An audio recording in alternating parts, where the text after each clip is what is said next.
दिनांक 8 तारखेला जेवण वाढण्याच्या कारणावरून सुमित मून हा जेवण वाढत असताना आरोपी सिद्धेश्वर घाडगे आणि मनोज वाघमारे यांनी त्याला मारहाण केलेली आहे। त्या बाबतीत गुन्हा दाखल करण्यात आलेला आहे।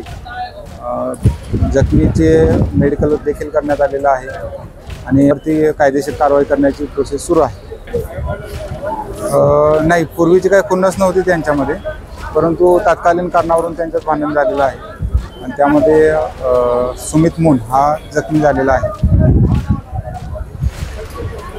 मारणारे जे आरोपी आहेत त्यांच्यावर भादवी कलम 307 प्रमाणे गुन्हे दाखल आहेत। त्यांना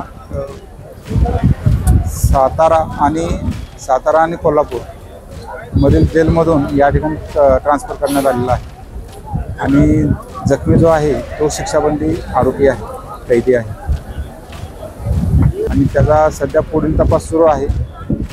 आरोपींच्यावरती कायदेशीर कारवाई करण्यात येते।